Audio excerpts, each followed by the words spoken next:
जय मसीह की सभी को। हम इस सभा की शुरुआत करते हैं प्रार्थना से। हे पिता परमेश्वर, हम धन्यवाद देते हैं पिता परमेश्वर इस अनोखे दिन के लिए। परमेश्वर, जैसे हम आपकी स्तुति और आराधना करते हैं पिता परमेश्वर, हम चाहते हैं पिता परमेश्वर कि आपका अनोखा पावर हमारे अंदर आए परमेश्वर। हम चाहते हैं कि आपके अच्छे गुण हमारे अंदर आए पिता परमेश्वर, आपकी अच्छी शक्ति हमारे अंदर आए पिता परमेश्वर। हम आपको और गहराई से जानने लगे पिता परमेश्वर। जैसे हम यहाँ पर स्तुति आराधना चालू करते हैं पिता परमेश्वर, आप हमारे साथ रहना पिता परमेश्वर। हर एक के घर के अंदर आप रहना पिता परमेश्वर, हर एक के दिलों में आप बसना पिता परमेश्वर। ये प्रार्थना हम आपके मीठे मधुर नाम से मांगते हैं, आमेन।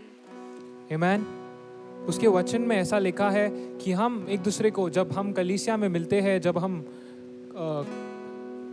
मिलते हैं चर्च में, हम एक दूसरे को बढ़ावा देना चाहिए कि प्रार्थना करो और आराधना करो उस परमेश्वर की। आमेन। हम इस गीत को गाएंगे। हम आपको एनकरेज करना चाहते हैं इस समय कि आप प्रार्थना करो और निरंतर करो। आमेन।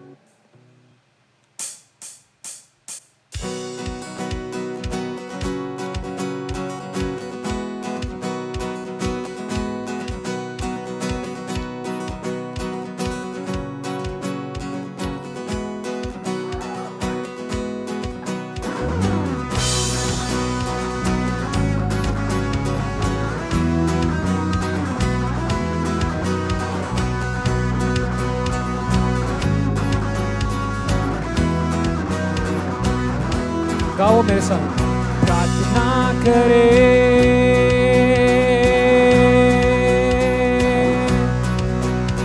आराधना करे,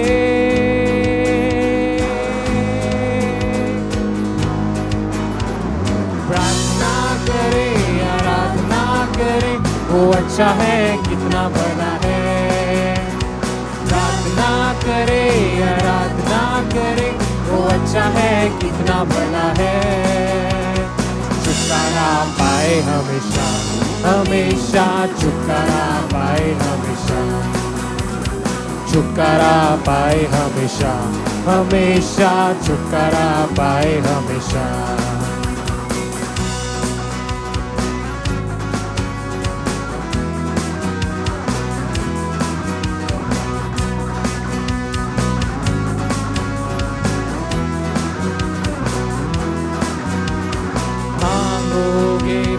मिलेगा, ढूंढोगे तुम पाओगे, मांगोगे तुम्हें मिलेगा, ढूंढोगे तुम पाओगे। एक और बार, मांगोगे तुम्हें मिलेगा। क्या कहती है बाइबल?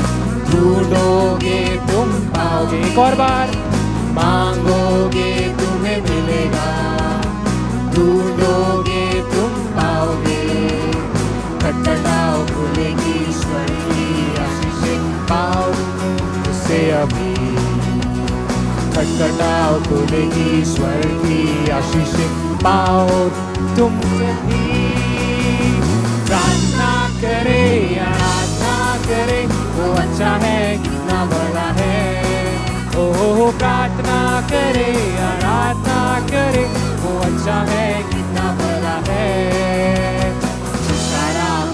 हमेशा, हमेशा छुटकारा पाए हमेशा, छुटकारा पाए हमेशा, हमेशा छुटकारा पाए हमेशा। तालियां बजाइए।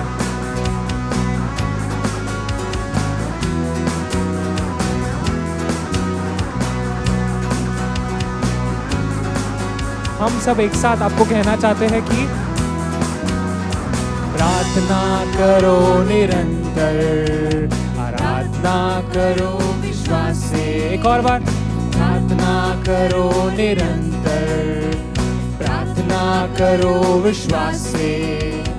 प्रार्थना करो निरंतर, आराधना करो विश्वास से। फिर से, प्रार्थना करो निरंतर, प्रार्थना करो विश्वास से। प्रार्थना, विश्वास की प्रार्थना तोड़ते हैं सारे बंधन को। परमेश्वर की प्रार्थना, विश्वास की प्रार्थना